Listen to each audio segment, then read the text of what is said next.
later than you think.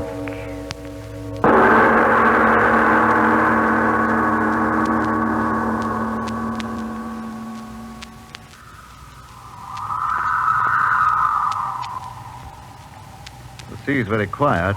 Yes, Your Excellency. Will it be very quiet under the water? No motion, Your Excellency. I'm sure it'll all be very amusing. I hope so, sir. The captain ought to have everything ready by now, sir. If you'll excuse me now, Your Excellency, I'll go see. No, just a moment, Doctor.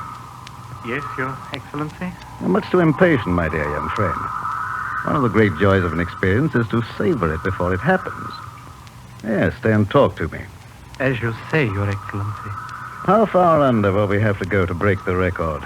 Over half a mile, sir. Uh-huh. How far's the bottom? Just over the record mark. Deeper than any man's ever gone. It'll all be very amusing. Suddenly the wind's changed. Always at this hour of the day, Your Excellency. It's time to go. I assure you that the sea will wait for us. But I only thought that... Don't think so much, my young friend. Thinking is an unnecessary pastime. The emotions are much more dependable. My thoughts tell me that this little excursion under the sea will be quite precarious. On the other hand, my emotions tell me that it will be most interesting and amusing. Your Excellency, we are ready. Now, Captain, you too are impatient, huh? I don't know what you mean, and that is to say... No, don't splutter. Now, come ahead, my young and impatient friend. We'll go aboard your diving bell and begin our little adventure. Come.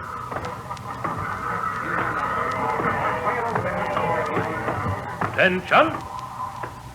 You see, Your Excellency, we are quite ready. Oh, Doctor, is everything to your satisfaction? Did you put in an extra oxygen tank, Captain? Yes, sir. Everything just as you said, Doctor. The telephone communication been tested? 20 times. Searchlight? I assure you everything has been tested, Doctor. The winch goes smoothly now. Why, yes, I believe... I don't want you to believe. I want you to know. But I assure you... Go and test it at once. Yes, Doctor. At once, Doctor. All right, men. Test number one. Aye, sir. Aye. Test number one. Slowly. Slowly there. Well, your thoroughness is most commendable, Doctor. We are going half a mile below the sea, sir. Nothing can be left to chance. The pressures down there are almost beyond imagination. Yes, I know.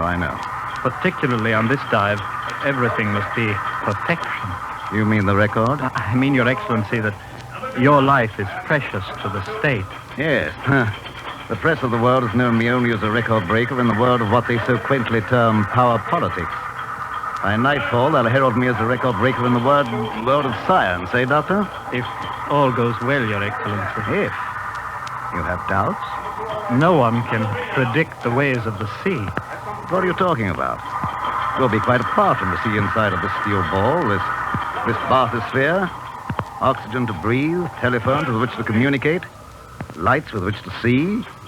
Why should there be any question? The question of the human factor, Your Excellency. Yes, you're as cautious as they said. I like that. I, too, am a cautious man. Oh, yes, indeed.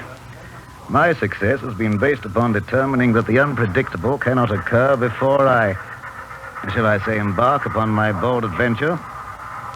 I'm talking quite frankly with you, eh, Doctor? Well, it pleases me to do so.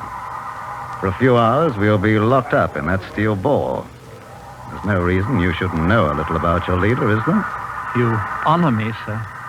For example, I know beyond the shadow of a doubt that the steel cable which will drop us down beneath the ocean has strength enough to hold 50 such steel spheres as the one we'll be in. I know, too, that you've made 30 such descents towards the floor of the ocean without the slightest misadventure. The men on this cruiser, they're specially trained for the work. And with my life in their hands, I'm sure they'll be particularly careful on this descent. Hey, Doctor? There is no doubt of it, sir. All ready now, sir. Shall we go now, Your Excellency? Yes, of course. Careful, Your Excellency. The deck is quite wet here. Well, thank you, Captain. You're very thoughtful. Thank you, sir. Attention! No formalities. Let the men go about their business so we can get started. Yes, Your Excellency. At your work, men. All right, let's get going. Would you like to get into the bathysphere first, Your Excellency? No, after you.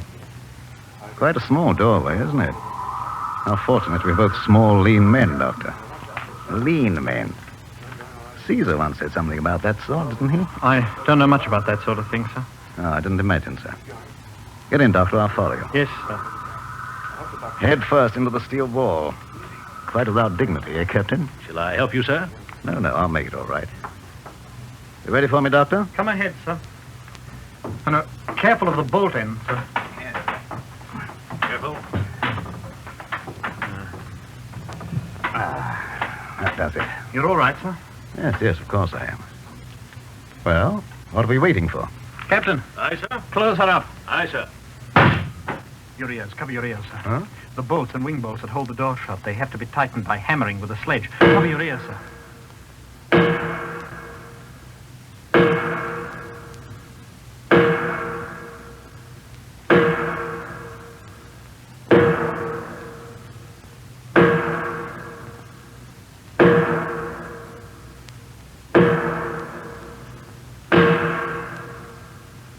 It's all right now, so they've done. Well, what an infernal din.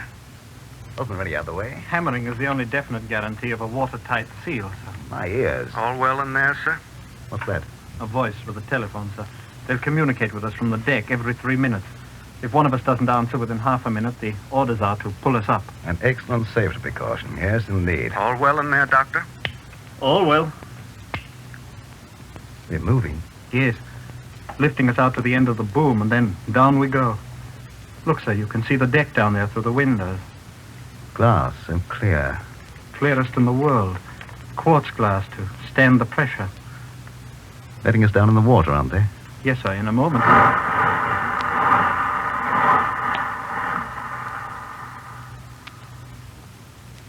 We're under. Yes, I'll turn the oxygen higher.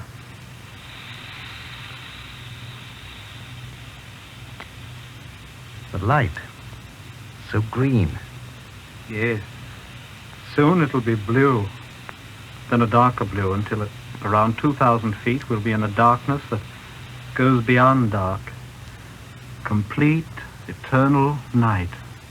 Eternal night under the water. How amusing.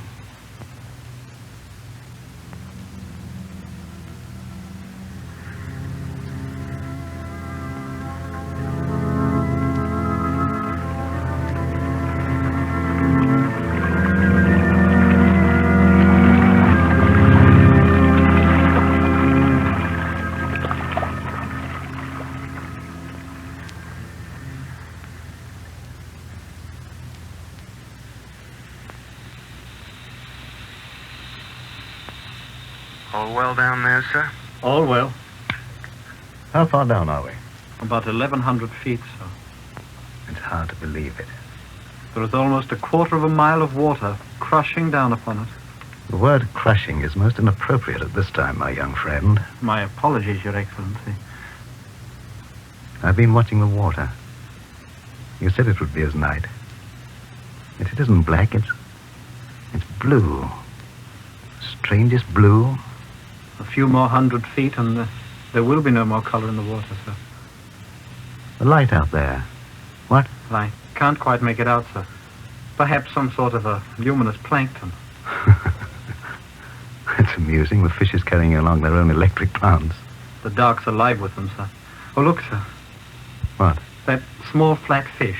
You see, even his teeth gleam with the luminous mucus. I've caught that sort in the trawls. They can eat organisms as large as they are. Wait, I'll turn on the searchlight and you'll see. No, never mind.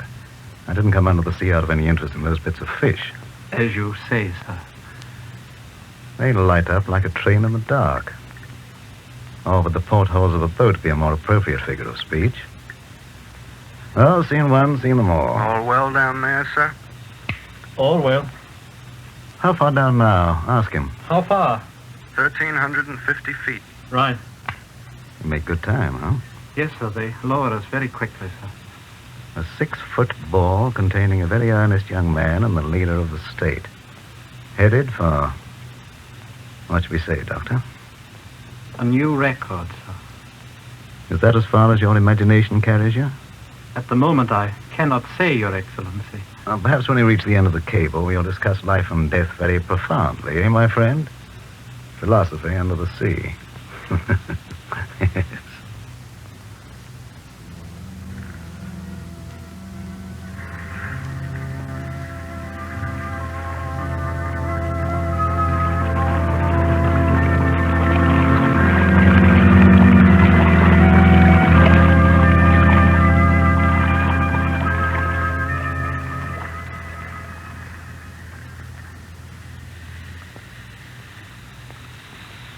well down there, sir? All well. 2,200 feet. Right. How much further? We've 4,000 feet of cable, sir. You were right. There's a darkness out there now that's darker than any night that man has ever seen. It's amusing.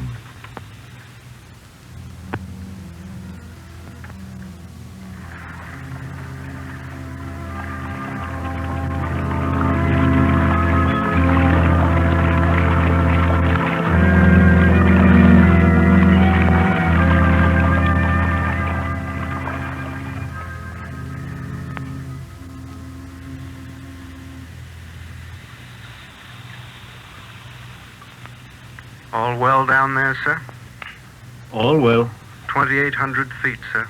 Right. Your Excellency, Yes? in 10 or 11 minutes we will have broken the record. You keep your eyes so close to that window. Might I ask why?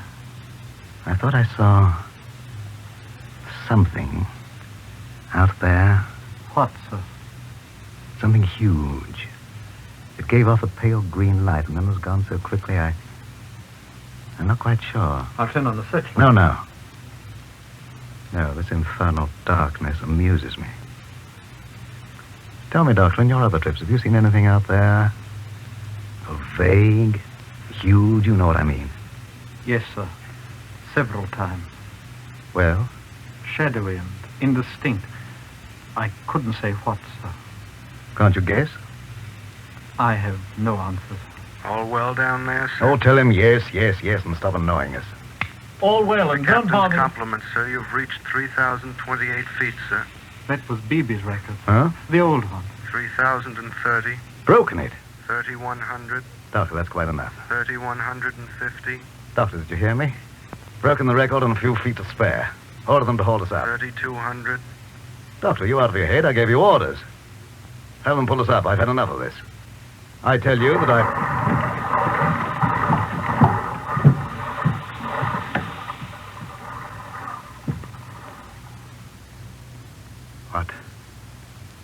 What happened?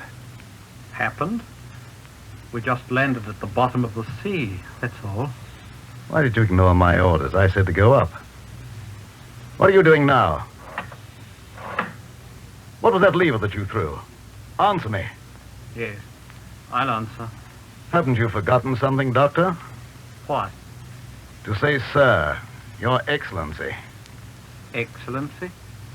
Here at the bottom of the sea? What's happened to you? All of a sudden you...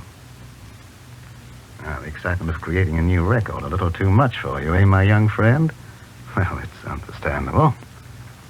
Now signal the ship and have them draw us up. Your little adventure is over. Didn't you hear me? I said signal the ship. How? Are you out of your mind completely? Telephone them. At once, you hear me? A telephone consists of a carbon transmitter, receiver, actuating battery, and connecting wire. We have no telephone. Get to one side. Hello. Hello up there. Hello. Hello, answer me. Hello. Hello, blast you, answer me. Hello. But they don't. The wire's torn loose. Would you know how to fix it, Your Excellency? What? Oh, I see it. Happened when we bumped on the bottom, didn't it? Well, can't you fix it? I can, but I won't, Your Excellency. What is this? It's taken you a great number of moments longer than I expected to ask that question. You notice that I've called you Your Excellency a couple of times, but that was the end of that. From now on, I will call you Your Infernal Excellency. How amusing. Still amusing. Yes. I don't believe it. You think it's some kind of madness on my part, that you'll do something about it. Not I, you. I? You have an emergency way of signaling. Yes, I know you have. You flashed the searchlight on and off 3 times, and the flow of current registers up on deck. And they know that it's an emergency. I'll go ahead and do it, and perhaps I'll forget your little... Shall we call it... Joke?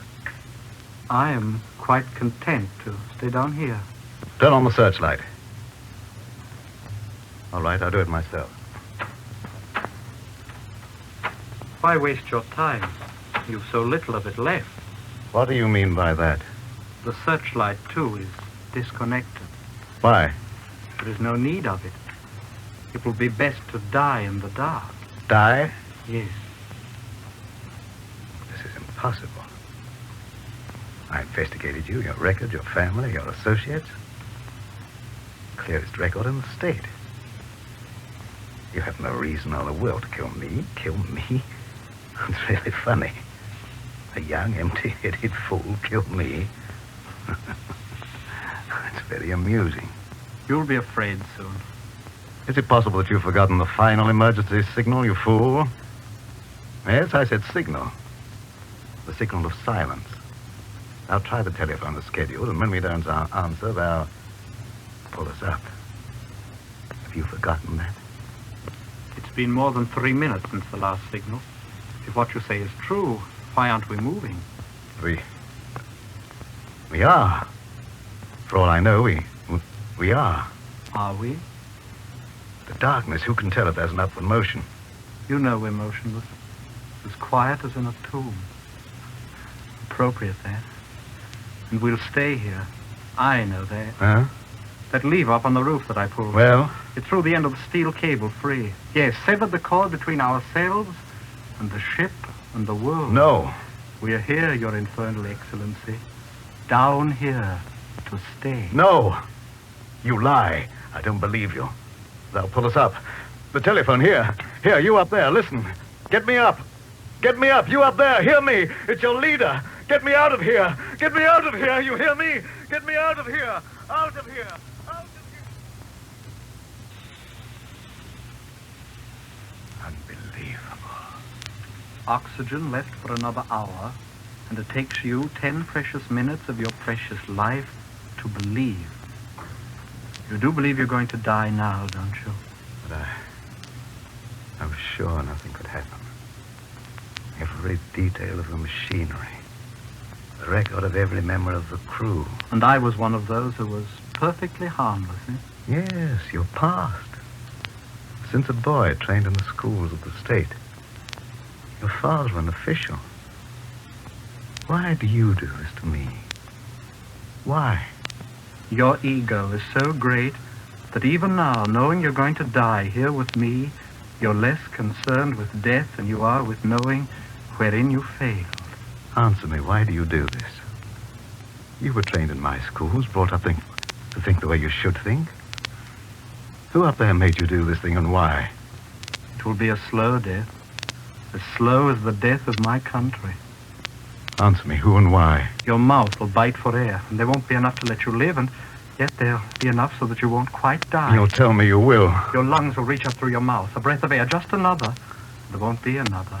And as you die, you'll know it. I want to know one thing. Why do you do this? Why? Yes, I'll give you your whys. You trained me in your schools. And from morning to night, what went into my head was only what you decreed was right and proper for a good citizen of your infernal state to know. Yes, you crammed my head full. But there's one place you and your books and your speeches couldn't reach. My heart. Your heart? Yes, heart. You heard me, heart. My head said believe. My heart said no. My head said obey. My heart said no. That's where you made your mistake, you devil. You didn't start in young enough with me. For the heart that was born inside of me has brought you here to die. Die. I don't understand. Wait, I'll turn a little more oxygen on. That'll give me a little more strength to keep on telling you your whys and cut the breaths left for you after I'm finished. What was I saying? Yes, that you didn't condition me quite well enough. Should have started with the embryo, for somewhere along the line a little humanity got inside of me that cried out against what you were doing. It grew and grew until it said you had to die. And you will die. Yes, here in the black under the sea. And they won't roll drums for you, march for you. Ended here. What have you to say to that? You fool. Fool? Is that all you answer? Yes, fool. You think I'm a fool to die here with you? You call me a fool when I know that ending here I give a new beginning to those up there. Yes, such a fool. Oh, stop saying that. They won't say it back in the cities when they know that they're free. You fool. You think that freeing them of me will make them free? Yes, of course it will. I call you fool again. How do you think I became the head of the state? Through my great wisdom? I'm really not so wise. Through my great courage? No man has courage of that sort to stand up single-handed against the bullets and the bayonets of the entrenched powers. And how? How did I do it? With lies and ruthlessness and cruelty, I know. You don't know a thing. You saw the end result surrounded by pomp and circumstance, and you couldn't see the means. All right, I know I'm going to die. And a man is expected to die as long as I have. The actuality isn't quite as frightening as you might think. Since I am going to die, I'll have the one small satisfaction of showing you that you're an empty-headed fool. Stop saying that. Ah, you too have an ego. Apparently it's lived for weeks on how you'd make me plead and beg and squirm down on my knees. I had a few moments of hysteria, didn't I? You like that. But you don't like this. My sitting in the dark so calmly, telling you that you're a fool. I haven't failed. You're here.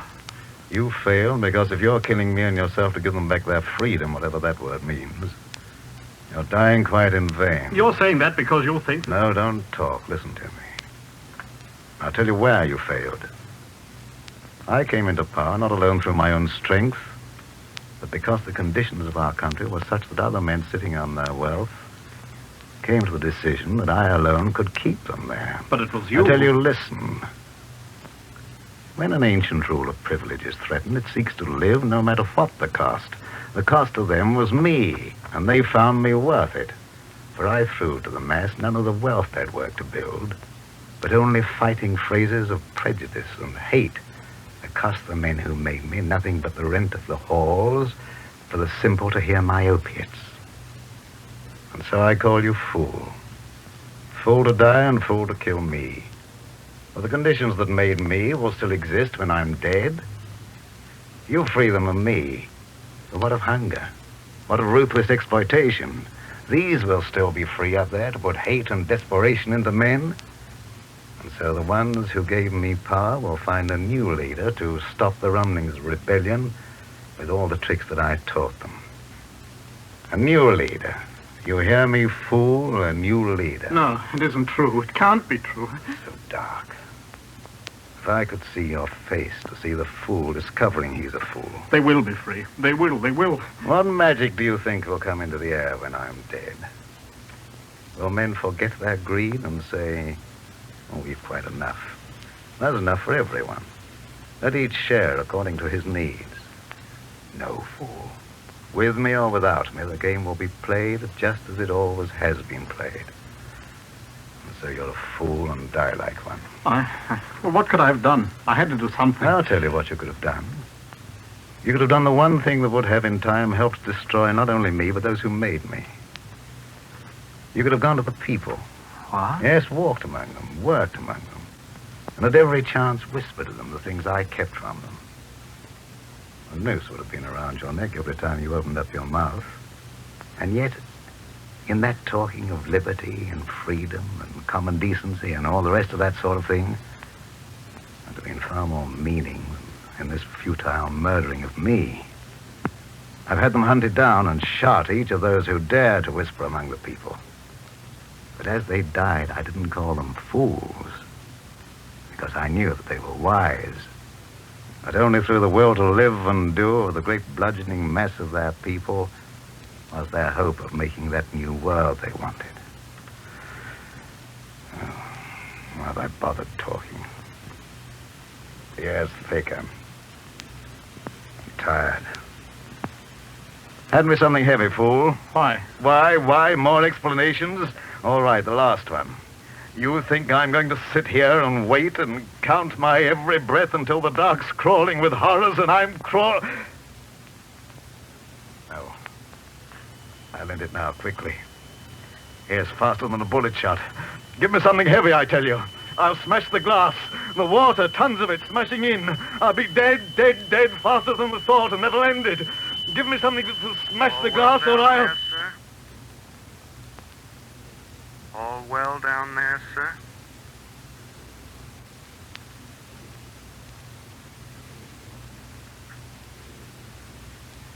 voice. Telephone. All well. Take us up. We're moving. There's water on the glass. We're moving. Doctor, the cable. I lied. But all this time, why? My orders to the crew were to leave us alone on the bottom as soon as the slackening of the wire showed them we'd hit the bottom. Telephone. I reconnected it while you talked. Then, you didn't really mean to kill me. Kill you? Yes, I meant to kill you. Had it all planned out. Tell you what I told you, and then you'd go quite crazy with fear. And after that, I'd kill you. 2,900 feet. All well down there, sir? All well. And yet you didn't. The lights of the creatures out there. Blinking of stars on a cold night. Why didn't you kill me? I want to know. What would have been the good of it? A fool and a figurehead die together. No good of it. So you believed me? Even a fool can understand futility. The water's getting lighter. Soon we'll be back. Up there. It'll be very strange at first. I don't much care now, yet I'll ask, what happens to me? You? I told you many things down there, didn't I? Yes, too many things. A man, in doubt as I was, talks too much. And since you of necessity heard what I said, when we get there, I will probably have you shot. The victim sentences his murderer. It will be most amusing.